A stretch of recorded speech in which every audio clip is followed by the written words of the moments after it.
Police को लेकर बहुत सवाल हैं इसमें। पुलिस की ताकत बहुत बढ़ा दी ये कहा जा रहा है, और एक तरफ आप जब ये कहते हो कि हम डीकोलोनाइज कर रहे हैं कानूनों को, तो तब भी यही कहा जाता था कि ये तो पुलिस राज है, पुलिसिया राज है, क्योंकि जो कानून बना था वो तो इसलिए बना था क्योंकि हिंदुस्तानियों को प्रताड़ित किया जाए या उन्हें कंट्रोल किया जाए, तो पुलिस को ताकत दो। अभी जो ये नए कानून आए उसमें भी यही आरोप है कि भले आपने हिंदी में लिख दिए हो या इनका हिंदी नामकरण कर दिया हो, लेकिन ताकत तो पुलिस की बढ़ गई है। क्या वाकई बढ़ गई है? हमें नहीं पता, आपने पढ़ा हो तो बताइए। तो देखिए, मैं तो आपके पॉडकास्ट रिकॉर्ड करने के पहले मैंने आपको एक इंग्लिश फ्रेज बताया, उसका हिंदी अनुवाद आप कर दीजिए, क्योंकि मेरा हिंदी, जैसे मैंने आपको कहा, लगान का हिंदी है। तो एलिफेंट इन द रूम, उसका मतलब क्या हिंदी में? आप बताओ आपके श्रोता उसका को। तो यही मतलब है कि मुख्य मुद्दा ही है। तो मुख्य मुद्दा क्या है? मुख्य एलिफेंट इन द रूम है पुलिस रिफॉर्म। और मैं इस सरकार को आरोप नहीं लगा रहा हूं। अब मैं आपको लिख के देता हूं, कोई भी सरकार जो आएंगे वो पुलिस रिफॉर्म कभी नहीं करेंगे। क्यों नहीं करेंगे? क्योंकि ये सरकार पुलिस विपक्ष के ऊपर इस्तेमाल करते हैं। वो जब सत्तारूढ़ होंगे, वो उसी सरकार जो थे उनके ऊपर वो इस्तेमाल करेंगे। सब पुलिस का यूज कर रहे हैं। सब पुलिस को यूज करेंगे। आप देखो, यही आरोप है। केजरीवाल यहाँ कहते थे, अब पंजाब में उनके ऊपर वही आरोप कर रहे हैं कि उनका पुलिस यूज कर रहे हैं। तो मेन चीज है कि अगर सच में this government was committed to reform of criminal justice, तो उनको police reform side by side करना था और पुलिस को इंसुलेट करना था। उनको विपरीत कर दिया। दिल्ली में जहां चुनी हुई सरकार पब्लिक प्रोसिक्यूटर अपॉइंट करते थे, इस नया कानून में तो उनसे हक ले लिया उन्होंने। अब दिल्ली पुलिस सरकार सरकारी वकील नहीं चुनेगी। नहीं, मोटा भाई पुलिस चुनेंगे, मोटा भाई प्रोसिक्यूटर भी चुनेंगे।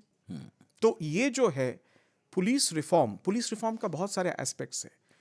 Police is overworked, underpaid, under appreciated and constantly bullied by the political executive. इसको आप हिंदी में अनुवाद कर दीजिए। नहीं, समझ गए, सबको समझ आ गया है? 90 दिनों की रिमांड का क्या मामला है जो 15 दिनों से बढ़ा दी है? इसमें थोड़ा कंफ्यूजन है। देखिए, माननीय गृह मंत्री ने इसका क्लैरिफिकेशन भी दिया है, मोटा भाई जी, कि ये 15 दिन ही है।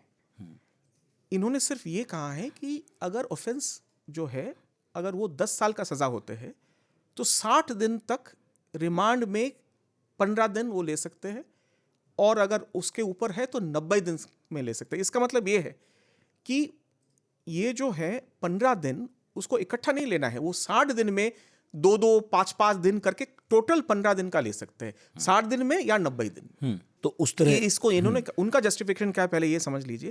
उनका जस्टिफिकेशन ये है कि कभी कभार इन्वेस्टिगेशन इतना कॉम्प्लिकेटेड है तो तुरंत पहले ही 15 दिन में रिमांड करके वो खत्म नहीं कर सकते। तो इसलिए ये उनको छूट दिया जा रहा है कि कभी भी किसी भी स्टेज में वो फिर से रिमांड लेके 90 दिन तक इन्वेस्टिगेशन कर सकते हैं। अब जैसे कुछ लोगों का कहना है कि आपने 90 दिन तो दे दिया, इससे चार्जशीट दाखिल करने में देरी होगी क्या? देखिए, इसमें इन्होंने बहुत सारे, जैसे मैंने आपको कह रहा था कि उन्होंने बहुत सारे प्रावधान इसमें डाला है। चार्जशीट कब तक डालना है उसमें, हालांकि चार्जशीट के ऊपर उन्होंने एग्जैक्टली उन्होंने कोई अनुशासन नहीं डाला है, लेकिन चार्जशीट फाइल करने के बाद 60 डेज के अंदर चार्ज फ्रेम करने का उन्होंने प्रावधान किया है।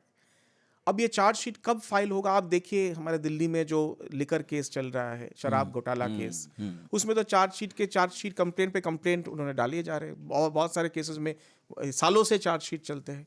अब लेट अस टेक दिस शराब घोटाला केस एज एन एग्जांपल, जहां 30,000 से ज़्यादा डॉक्यूमेंट्स है, 300 विटनेसेस है, विटनेस स्टेटमेंट्स है, जहां 25 एक्यूज्ड है।